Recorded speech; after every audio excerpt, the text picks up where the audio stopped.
오늘까지 특세해가지고 다들 피곤하시죠? 제가 오늘 설교 전에 한 가지 질문으로 시작하려고 합니다. 우리 성도님들은 혹시 그 불나방 같다는 그런 표현들 들어보신 적이 있으신가요? 불 속에 뛰어드는 불나방 같다, 뭐 이런 얘기요. 그런 얘기 들어보셨죠, 다들? 저도 많이 들어봤습니다. 뭐 영화라든지 뭐 이런 문학 작품이라든지에서 보면 그런 표현들이 종종 나와요. 그 불 속에 뛰어드는 불나방 같다라는 의미가 뭘까요? 그게 이런 거죠. 자기가 죽을 걸 뻔히 알면서도 자기가 그 위험한 것을 뻔히 알면서도 그곳에 뛰어드는 거. 그 일에 뛰어드는 그런 사람들 보면서 불 속에 뛰어드는 불나방 같다. 물론 이 얘기는 노자가 시작을 했고요. 그 이야기의 핵심은 자기의 욕심 때문에 불 속에 뛰어드는 불나방처럼 자신의 어떤 그런 욕심과 자신이 취하고 싶은 그 일들을 행하다가 망할 것 같은 사람들을 향해서 그런 표현들을 썼습니다. 뭐 내용은 좀 다르지만 우리 성도님들에게 제가 말씀드리면 우리 성도님들은 내가 손해볼 것 같은 일, 내가 과연 손해볼 수밖에 없는 일에 대해서 그 일을 하실 수 있으신가? 하실 수 있으신가요? 아마 저는 못할 겁니다. 제 성향상 저는 제가 손해보는 일을 별로 안 합니다. 거의 안 하죠. 제 원래 성향이 좀 그래요. 그러니까 눈치가 되게 빠르거든요. 그래서 어느 친구가 저한테 해준 별명이 뭐냐면 늙은 여우다 뭐 이렇게 표현하더라고요. 가만히 눈치를 보고 있다가 자기가 가만히 유리할 때 이렇게 자기의 그 유익을 취한다면서 저는 좀 그런 스타일입니다. 우리 성도님들은 어떠신가요? 아마 대부분 사람들은 자기가 손해보는 일을 안 합니다. 딱 봤을 때 내가 손해볼 것 같다라는 생각을 가지면 그 일을 안 하세요. 근데 또 이렇게 얘기를 하다가 저 혼자 이렇게 설교 준비하다가 생각해 보니까 내가 손해볼 것을 뻔히 알면서도 손해보는 수 있는 사람이 있겠구나. 그럴 사람이 있겠구나 이 생각이 들었습니다. 전부는 아니지만 상당히 많은 부모들이 자식을 위해서 자신의 손해를 감수하기도 하겠구나 이 생각을 가졌어요. 어쨌든 간에 대부분 사람들은 자기가 손해보는 일을 굳이 하려고 안 합니다. 자기가 손해보는 일, 자기에게 피해가 오는 일에 대해서 그렇게 하고 싶어 하는 사람이 없어요. 근데 오늘 본문을 보면요. 믿음의 사람인 엘리야가 나와요. 그 믿음의 사람 엘리야가 이 불나방 같은 느낌이 들었습니다. 제 마음속에 하나님의 말씀대로 산다. 하나님의 뜻대로 산다. 하나님의 그 원하시는 행동, 가치관대로 내가 살겠다. 우리 그리스도인이라면 누구나 그렇게 순응하죠. 제가 앞에서 지금 이 얘기한 거에 대해서 수많은 설교와 수많은 이야기를 들으셨을 겁니다. 하나님의 말씀에 순종하면 복이 있을 거다. 하나님의 말씀 가운데 내가 하나님의 뜻을 이루고 하나님의 뜻대로 살면 하나님께서 축복하실 거다. 이런 얘기를 수없이 들으셨잖아요. 근데 진짜 그럴까라는 거예요. 죄송하지만 때로는 하나님께서 원하시는 일이 우리에게 손해를 가져오는 일일 수도 있습니다. 나에게 희생을 요구하시는 일도 있어요. 하나님의 말씀대로 순종한다는 것? 그것이 과연 무엇일까? 우리 그리스도인들이 그거에 대해서 너무 쉽게 생각한다는 거죠. 이게 과연 어떤 의미인지를 잘 모른다는 거죠.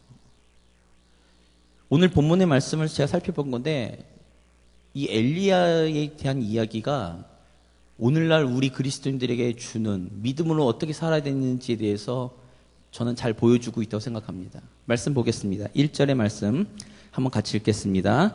길르앗에 우거하는 자 중에 햇사람 엘리야가 아합에게 말하되 내가 섬기는 이스라엘의 하나님 여호와께서 살아계심을 두고 맹세하노니 내 말이 없으면 수년 동안 비도 이슬도 있지 아니하리라 하니라.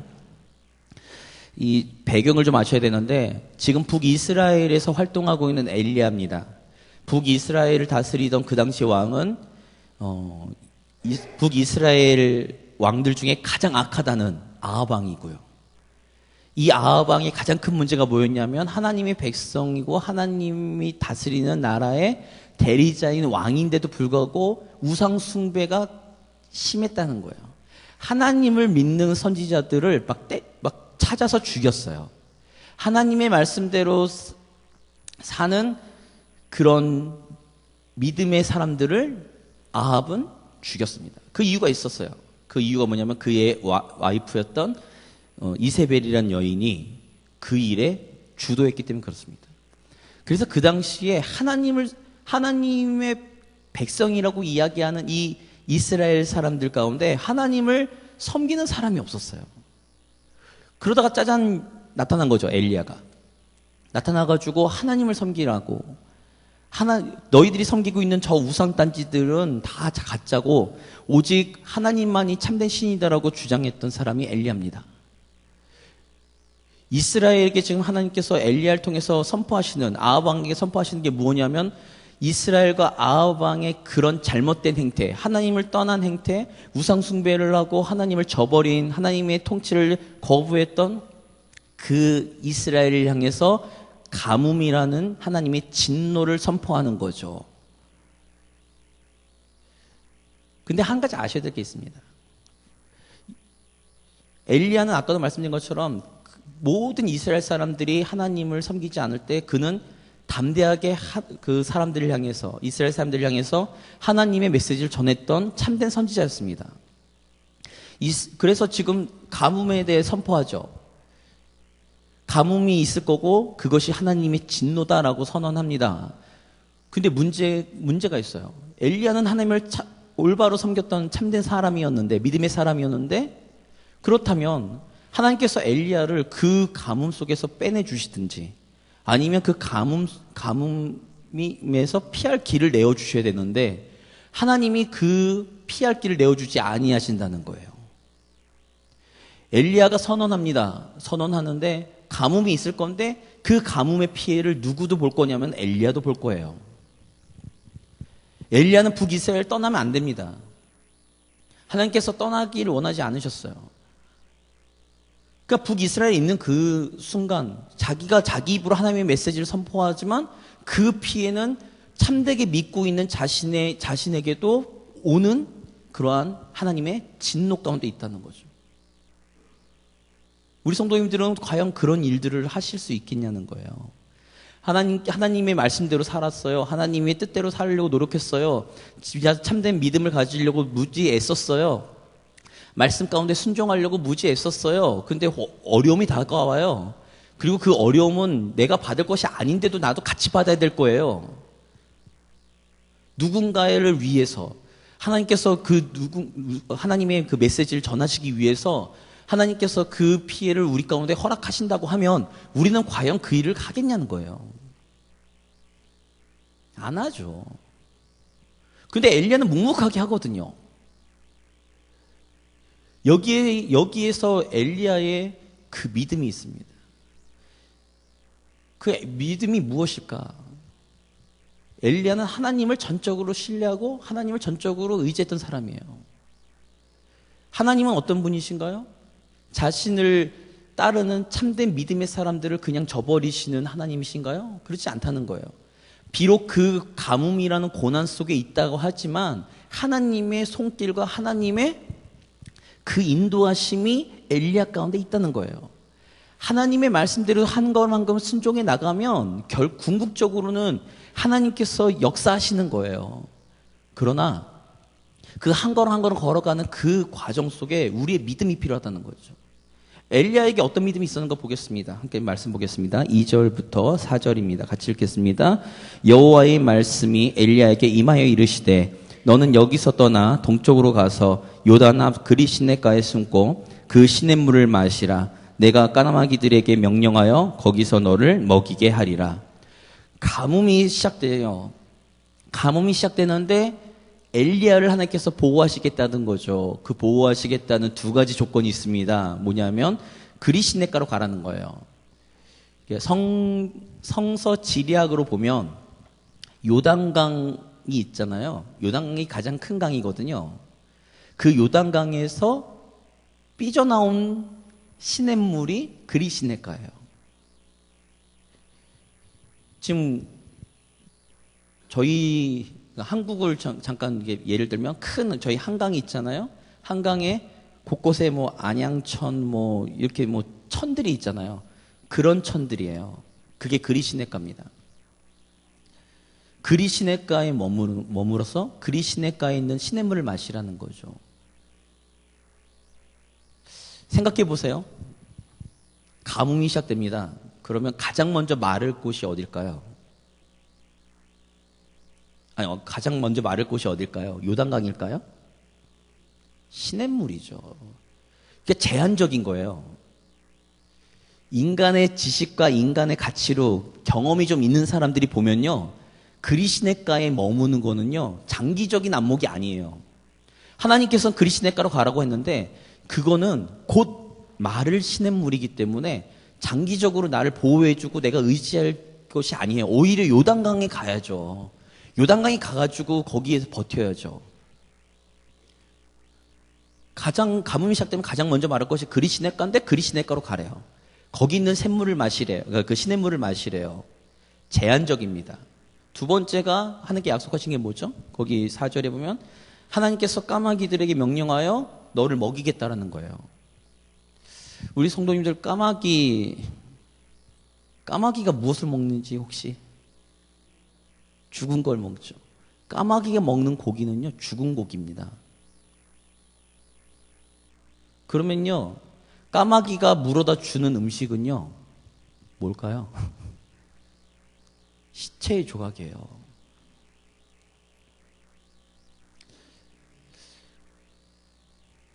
그러니까 하나님께서 명령하셨는데 진짜로 그 까마귀가 시체를 물어다 주는지 안 주는지 모르잖아요. 그러나 인간의 관점을 봤을 때 까마귀 이러면 그런 생각이 들죠. 그러면 까마귀가 가져올 그 음식은 고기 덩어리는 시체 덩어리라고 인간적으로 판단할 수 있다는 거예요. 그러니까 하나님께서 약속하신 게 두 가지예요. 뭐냐면 곧 말을 시냇가에 가가지고 버티라는 거예요. 가뭄이 언제 끝날지도 모르는 가뭄에. 두 번째는 시체 고기를 먹는 까마귀가 물어다 주는 걸 먹으래요. 이게 말이 될까요? 말이 안 됩니다. 우리 성도님들은 만약에 그런 하나님의 음성이 들렸어요. 그러면 어떻게 할까요? 저 같으면 아마 불평불만을 대빵 많이 할 겁니다. 내가 그동안 하나님을 섬기고 내가 하나님의 말씀대로 순종하고 하나님의 뜻대로 살려고 얼마나 노력하지 않았습니까? 저 수많은 이스라엘 백성들이 다 하나님을 저버려도 나는 하나님을 저버리지 않았던 사람인데 왜 나에게 이런 푸대접을 하십니까? 라고는 저 같으면 하나님께 원망불평할 겁니다. 근데 엘리야는요, 안 그래요. 그러지 않았다는 거죠. 말씀 보겠습니다. 5절, 6절 같이 읽겠습니다. 그가 여호와의 말씀과 같이 하여 곧 가서 요단 앞 그리 시냇가에 머물매 까마귀들이 아침에도 떡과 고기를 저녁에도 떡과 고기를 가져왔고 그가 시냇물을 마셨으나 엘리야의 모습은 다릅니다. 엘리야는 여기 말씀을 보시면 5절에 여호와의 말씀과 같이 하여 곧 즉각적 순종이에요. 엘리야가 바볼까요? 엘리야가 아무 생각이 없는 사람일까요? 아닙니다. 엘리야는 그런 사람이 아니었어요. 자신이 생각 곧 마를 시냇물이에요.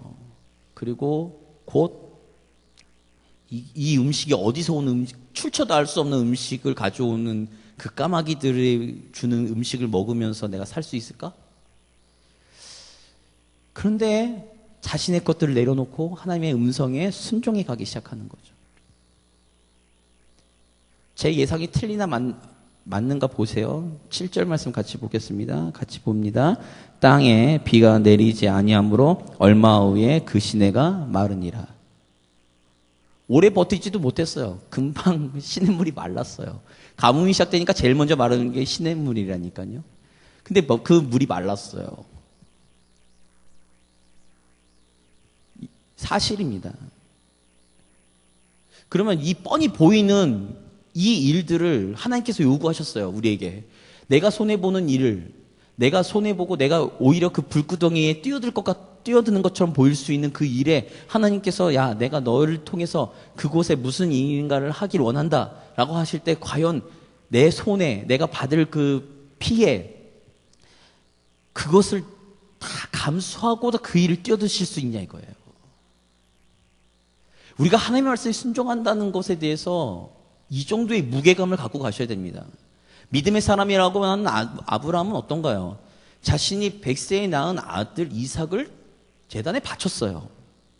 왜요? 하나님께서 달라고 하니까. 엘리야도 마찬가지죠.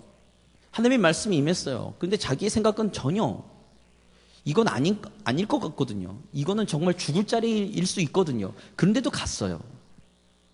그리고는 하나님의 인도하심을 받았죠. 시냇물이 말랐습니다. 더 이상 이제 그곳에서 살 수가 없어요. 고기와 떡을 내가 몇 날 며칠 안 먹어도 난 살 수 있지만 물이 마르면 못 살거든요. 생명의 근원인 그 물이 말라버렸어요. 더 이상 나는 감수할 수가 없어요. 생명을 연장할 수 없죠. 그리고 곧 말랐어요. 그 일을 하시겠냐고요. 많은 사람들이 이 부분에서 넘어집니다. 하나님께서 테스트하시는 게 있어요.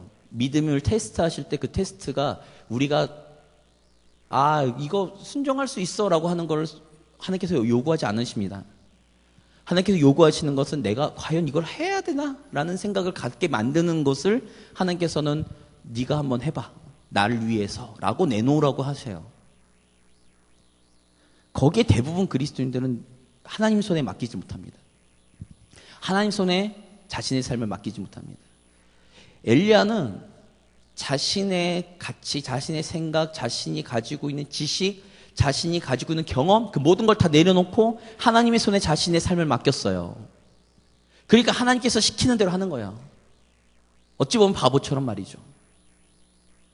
세상 사람들은 엘리야를 보면서 쟤 바보야 라고 생각할 수 있잖아요. 그리고 또 손가락질할 수 있습니다. 야, 네가 전한 하나님의 메시지가 곧 너도 힘들게 하는 거 아니냐. 조롱거리가 될 수도 있어요. 만약에 짜잔하고 가뭄이 왔는데 엘리야는 괜찮아요. 하나님께서 막 기적과 이적으로 먹이시고 막 입히셔요. 그러면 괜찮죠. 그런데 그 모습도 아니잖아요. 같이 고난을 당하고 있습니다. 그러니까 오히려 하나님의 진노를 샀던 이스라엘 백성들이 오히려 하나님의 참된 메시지를 전한 엘리야를 향해서 손가락질을 할 수도 있는 거예요. 시편 42편에 시편 기자가 고백하듯이 말이죠. 야, 네가 믿는 하나님이 과연 어디에 있느냐? 하나님이 계시면 너를 여기서 이 문제와 이 어려움 속에서 건져주셔야 되는 거 아니냐? 이 얘기가 욥기에서 나오는 새 친구의 이야기이기도 하고요. 이런 일들을 우리가 믿음으로 감수할 수 있겠냐는 거예요. 쉽지 않습니다. 가능한 건 뭐냐면 제가 오늘 설교 제목으로 한 것처럼 우리의 삶을 하나님께 전적으로 맡길 수 있는가? 믿음으로 맡길 수 있는가? 여기에 해답이 있어요. 한 가지 제가 오늘 팁을 드리려고 오늘 본문을 정한 겁니다. 여기까지만 정했거든요. 여기까지 보면 엘리야는 앞으로 남은 수 없는 날들을 어떻게 버텨야 될지 모르죠. 엘리야 자신도 모를 겁니다. 근데 재밌는 사실이 그 다음에 나와요. 본문 다음에 그리 시냇가가 말랐습니다. 더 이상 그곳에 있을 수 없습니다. 그랬더니 하나님께서 또 다른 피할 길을 내어주시는 거예요. 말씀 보겠습니다. 8절 9절 같이 읽겠습니다. 여호와의 말씀이 엘리야에게 임하여 이르시되 너는 일어나 시돈에 속한 사르밧으로 가서 거기 머물라. 내가 그곳 과부에게 명령하여 내게 음식을 주게 하였느니라. 하나님께서 또 다른 명령을 하시죠. 사르밧 과부에게로 가라는 거예요. 가라고 한 근거가 뭐죠? 내가 과부에게 명령하여, 까마귀에 명령하여 널 먹였던 것처럼 내가 과부에게 명령해서 내가 그 과부를 통해서 널 먹일 거야 라는 거예요. 그래서 이제 이 이후의 말씀을 보면요, 엘리야가 가요. 근데 생뚱맞게 과부가 있는데 과부가 이렇게 막 땔감을 줍고 있거든요. 그래서 너 뭐하고, 당신은 뭐하고 있습니까? 했더니 이 자기에게 한 움큼 가루가 남아가지고 요 가루를 아들과 먹고 죽으렵니다. 이 얘기를 하자. 그랬더니 엘리야가 갑자기 얘기하죠. 야, 그거 나한테 줘. 제가 설교 시간에 이렇게 얘기하긴 그런데요. 이게 우리의 삶 가운데 펼쳐지면요, 미친 사람입니다. 인정머리 없는 사람처럼 보이죠. 근데 하나님께서 과부에게 명령하셨대요. 그러니까 과부는 하나님의 음성을 들었나? 아니죠. 몰라요. 단지 하나님의 그 음성에 엘리야가 반응하는 거예요. 얼마나 과부가 그 자신을 쳐다보는 눈빛이 얼마나 회개망측한 눈빛을 쳐다봤을지 여기 앉아 계신 우리 여자 성도님들은 다 이해가 되실 겁니다. 그런데 그 과부가 희한해요. 그거 하나 먹고 죽으려고 그랬는데 엘리야가 달래요. 그때 줘요, 그냥. 그리고는 어떤 일이 벌어지나요? 기름통에 기름이 마르지 않고요. 가루 반죽 그릇에 가루가 계속 생깁니다. 그래서 어떻게 되죠? 가뭄이 끝나는 그날까지 과부와 엘리야가 다 먹고 살죠. 우리 성도님들에게 제가 오늘 말씀드리고 싶은 건 이거예요. 우리의 삶을 하나님 손에 전적으로 맡길 수 있는가? 라고 했을 때 쉽지 않습니다. 그건 대단한 믿음이 필요합니다. 하나님이 내 인생의 주인이시고 주권자이시고 하나님이 나에게 공급해 주시는 공급자가 되신다는 그 믿음이 없이는 쉽지 않아요. 아니, 지금은 그 믿음이 있는 것처럼 보여요. 그런데 우리의 삶 가운데 그 막다른 골목에 서 있는 것 같은 느낌이 들 때 우리는 그렇게 쉽게 그 일을 하나님께 내 삶을 맡긴다는 것을, 행동을 하기 힘들다는 거죠. 근데 재밌는 게 있습니다. 뭐냐면 믿음으로 하나님 손에 맡길 때 하나님의 역사가 나타나는 거죠. 하나님의 역사를 보고 싶으세요? 그러면요, 우리 성도님의 삶을 하나님 손에 맡겨보십시오. 하나님께서 얼토당토하지도 않는, 내가 손해볼 것 같은 그 요구를 하신다고 해도 내가 그 가운데 순종해 보십시오. 저는 사실 이런 설교를 되게 힘들어합니다. 왜 힘들어하는지 아세요? 이렇게 말로 하면요 되게 편해요. 뭐 이게 틀린 말도 아니고. 제가 이 본문을 가지고 설교를 새벽 예배 때 했었어요. 전임을 할 때. 새벽 예배 때 설교를 했는데요. 제가 아까도 말씀드렸잖아요. 제가 눈치가 정말 빠릅니다.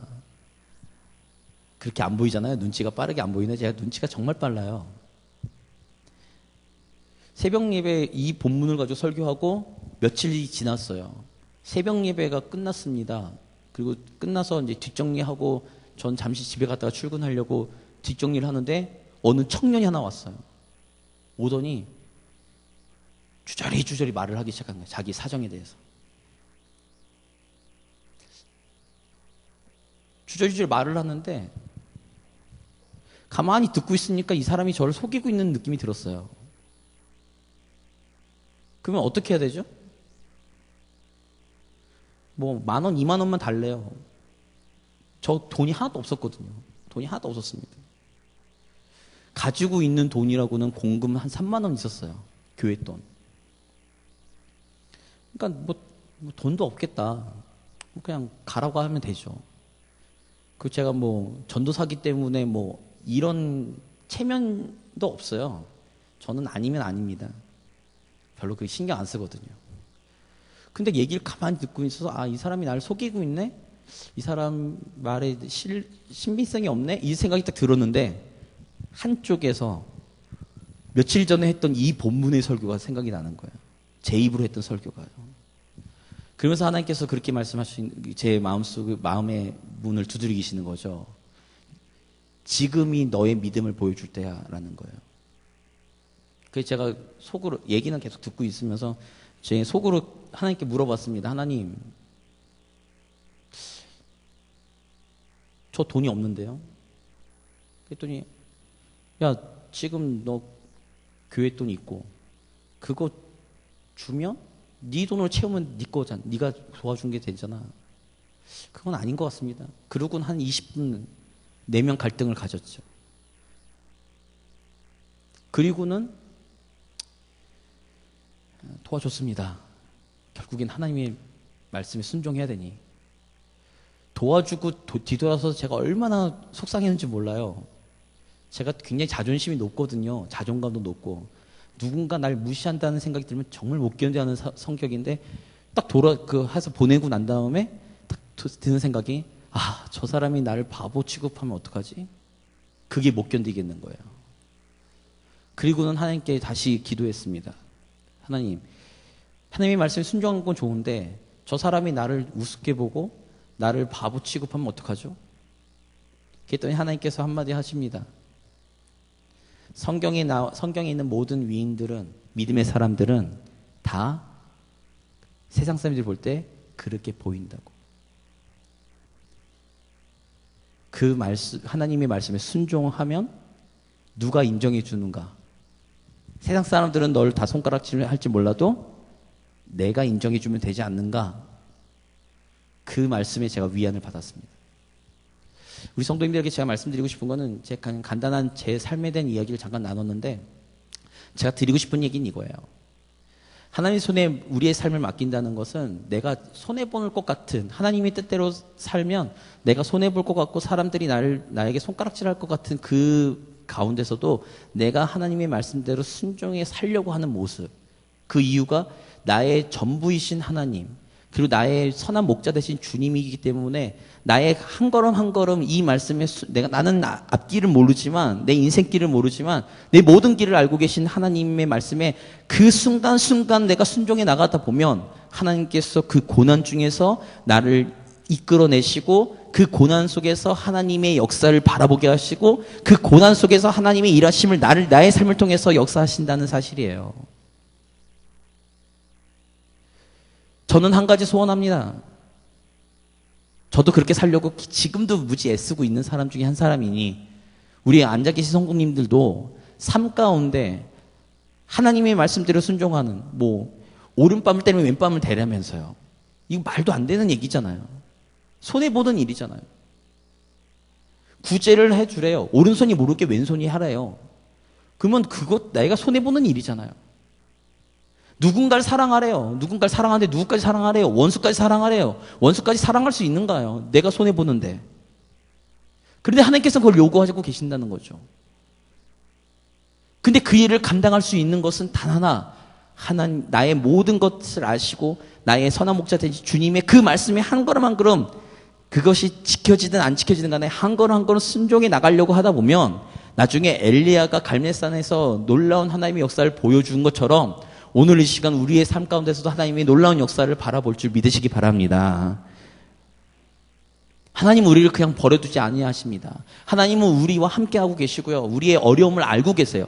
하나님께서 명령하셨잖아요. 하나님께서 말씀하셨잖아요. 그 말씀에 순종해서 내가 어려움 가운데 거하잖아요. 그러면 하나님께서 반드시 그 엘리야를 오늘 끄집어내신 것처럼 우리 모든 성도님들의 삶 가운데 하나님께서 그 모든 고난과 역경과 어려움 가운데 끄집어내실 줄 믿으시기 바랍니다. 그럴 때 우리가 순종할 수 있는 거죠. 그것을 성경을 통해서 하나님께서 우리에게 알려주고 계신 거예요. 근데 왜 우리는 순종하지 못하는가? 하나님을 믿지 못하니까요. 하나님을 믿지 못하니까 우리가 순종하지 못하는 거죠. 하나님의 말씀대로 순종하면 축복이 있다고 알고 있습니다. 머리로는 알죠. 가슴이 움직이지 않잖아요.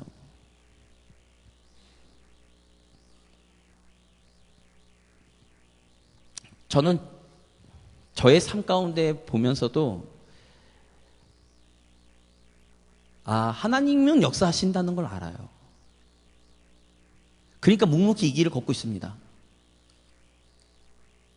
저는 이 계산이 정말 빠른 사람입니다.